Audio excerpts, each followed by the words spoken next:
It is July 2026, and what you're looking at right now is not a warning shot, not a limited reprisal, and not a talking point for a Sunday show.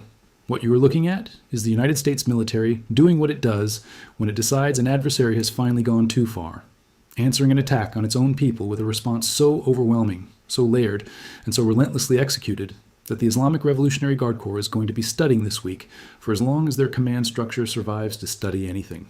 Before we get into a single frame of footage, before we talk platforms or weapons or targeting packages, here is what you need to understand. The IRGC did not stumble into this. They launched wave after wave of ballistic missiles and one-way attack drones at American service members stationed across the Gulf on purpose, night after night, for going on 3 weeks now. And when you do that, when you keep doing that, you do not get a strongly worded statement from the State Department. You get a retaliatory campaign that has now become one of the most sustained precision air campaigns the U.S. military has run in a generation. That is exactly what has been unfolding, and we are going to break down every piece of it in this video, from the ground up. We are going to cover what the IRGC actually did, how the attacks on American troops were carried out, what the U.S. response has looked like night after night, which platforms and weapons are doing the heavy lifting, what has been destroyed, what the disputed casualty picture actually looks like on both sides, and what the strategic trajectory of this conflict is pointing toward. Because there is a bigger picture forming right now that most channels covering this are missing pieces of, and we are going to lay it out clearly before this video is over. Stick through the whole thing, because the global roundup section has some very consequential developments tied directly to this theater. And the analysis at the end is going to give you the clearest read on where this actually goes next. So let's get into it. If we rewind through the last several weeks, the sequence that got us here starts to make complete sense. And it matters, because it shows you exactly why this response has escalated the way it has.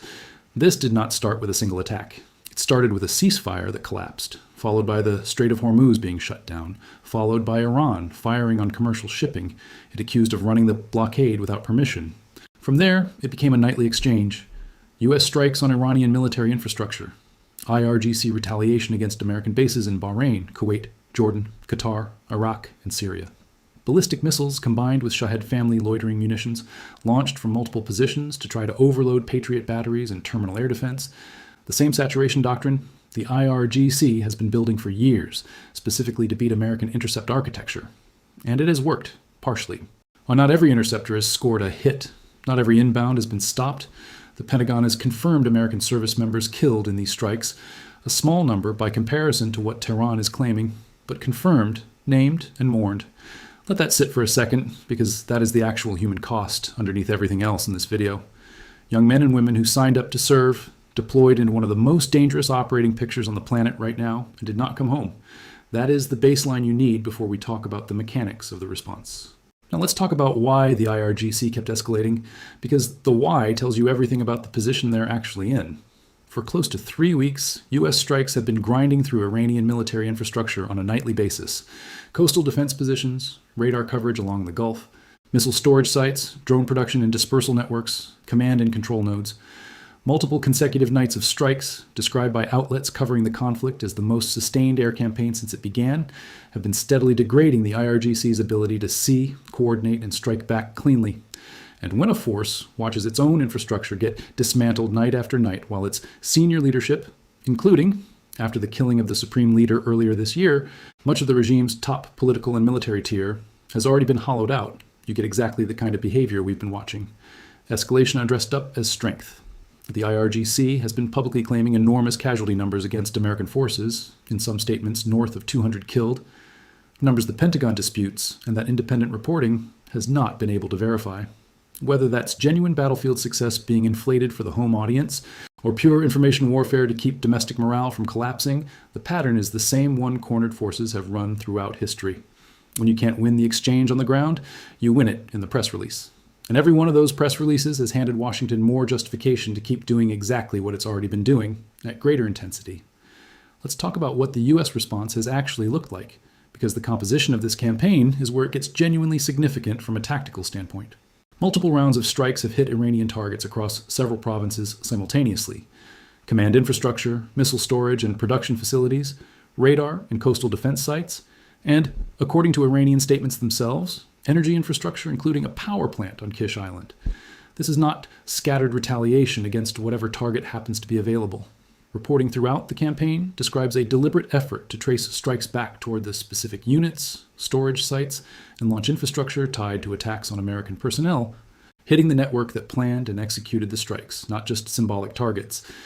Leading a strike package like this typically starts with Wild Weasel profile aircraft, F-16CJs wired for radar hunting, using systems that passively detect enemy radar emissions and cue harm missiles that ride the beam straight back to the source.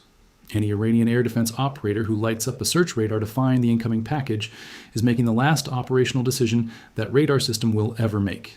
Behind that opening layer, F-35s bring the sensor fusion picture together, pulling in data from overhead ISR, from Reaper drones, from Navy assets in the Gulf, from airborne early warning aircraft, and pushing a unified, real-time targeting picture out to every other platform in the strike.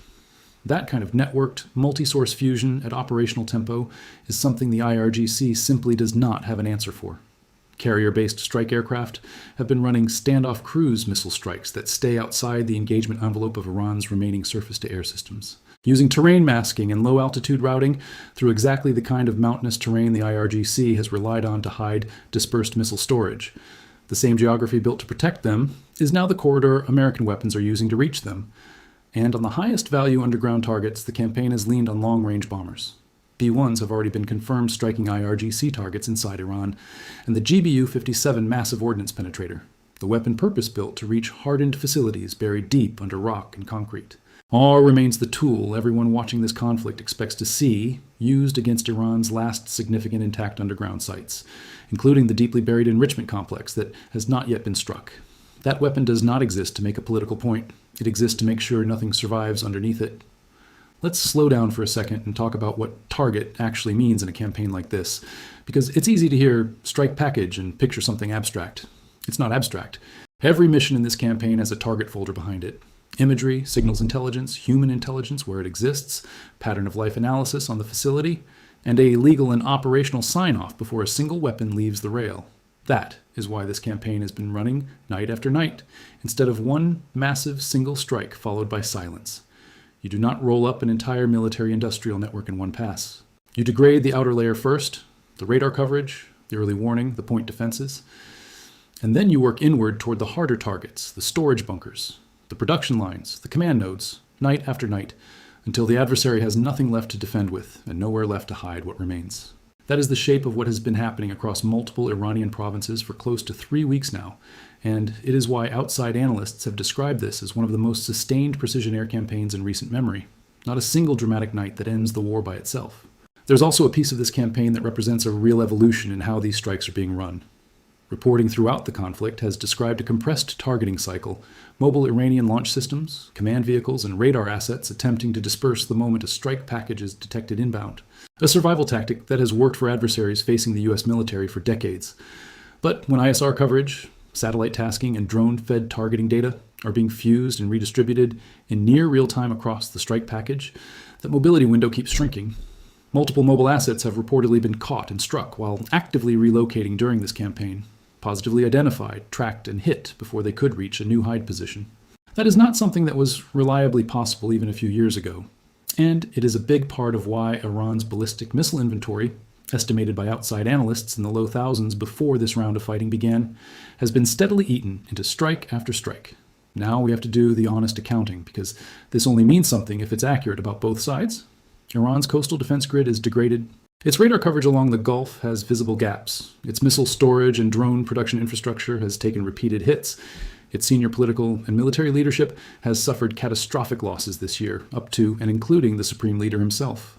But Iran is a large country with a large military, deep proxy relationships, and, even in this degraded state, still active networks. The Houthis remain capable of threatening shipping through Bab el-Mandeb as an alternate pressure point to Hormuz. Militia networks in Iraq remain a live wildcard, and Tehran has shown night after night that it still has enough missiles and drones left to keep launching. Even while absorbing losses, it clearly cannot sustain indefinitely. Degraded is not the same as finished, and a degraded adversary that still believes it has nothing left to lose is the most dangerous version of that adversary, not the safest.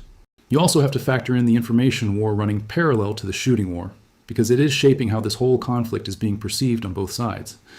IRGC statements have been describing successive waves of operations against American bases, With claims of destroyed hangars, downed aircraft, and dozens of casualties per strike, numbers that climb into the hundreds when you add them all up. The Pentagon's public figures are nowhere near that. That gap is not unusual in wartime. Every side inflates its own effectiveness and downplays its own losses, and Iran, in particular, has strong domestic incentives to broadcast a picture of overwhelming retaliation to a population that is watching its own military infrastructure burn night after night. But there have also been credible reports that Washington itself has not been fully forthcoming about the number of wounded, citing operational security.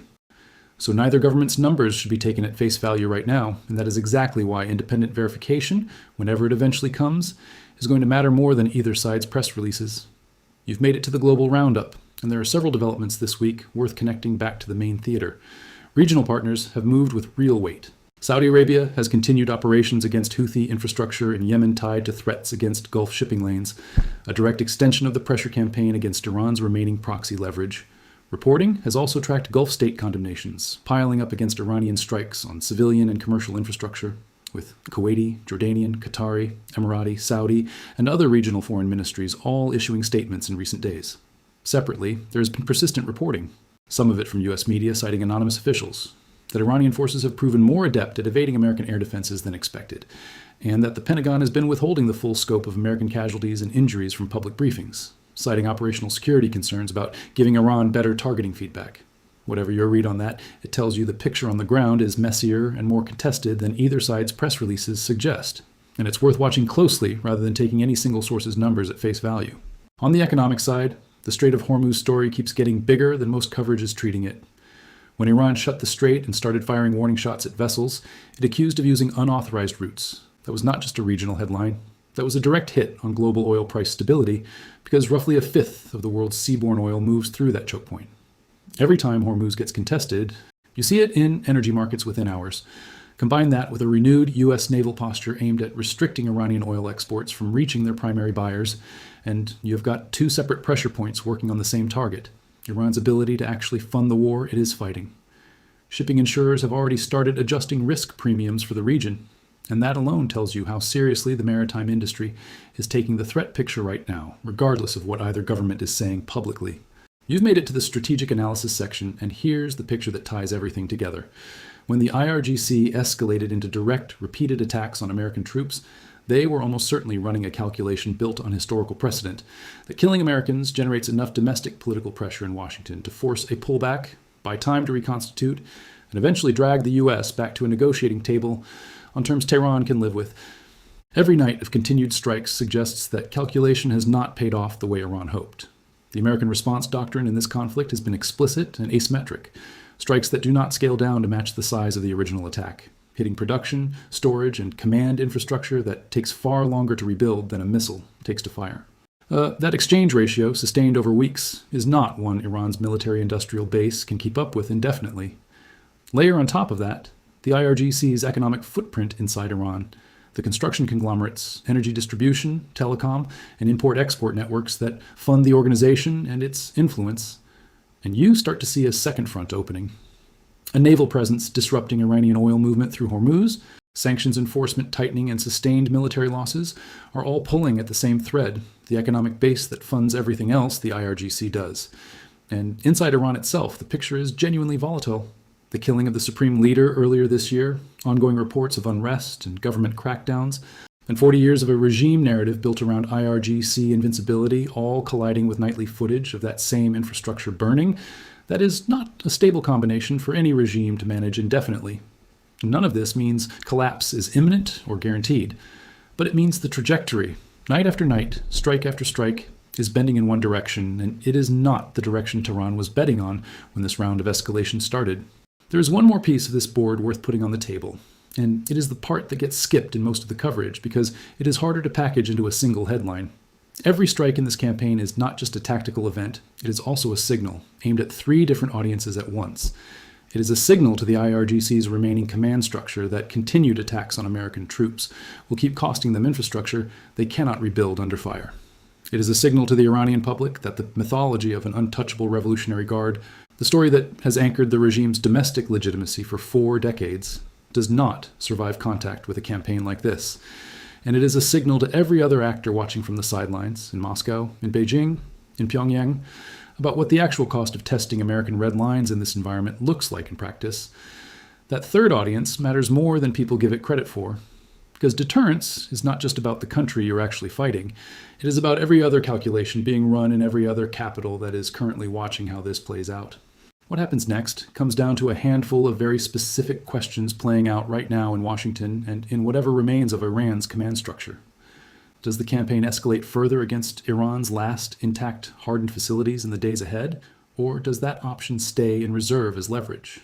Does Iran's leadership look for a genuine off-ramp? Or does the pattern of nightly retaliation continue regardless of the cost? And does the disputed casualty picture on both sides eventually get resolved by independent verification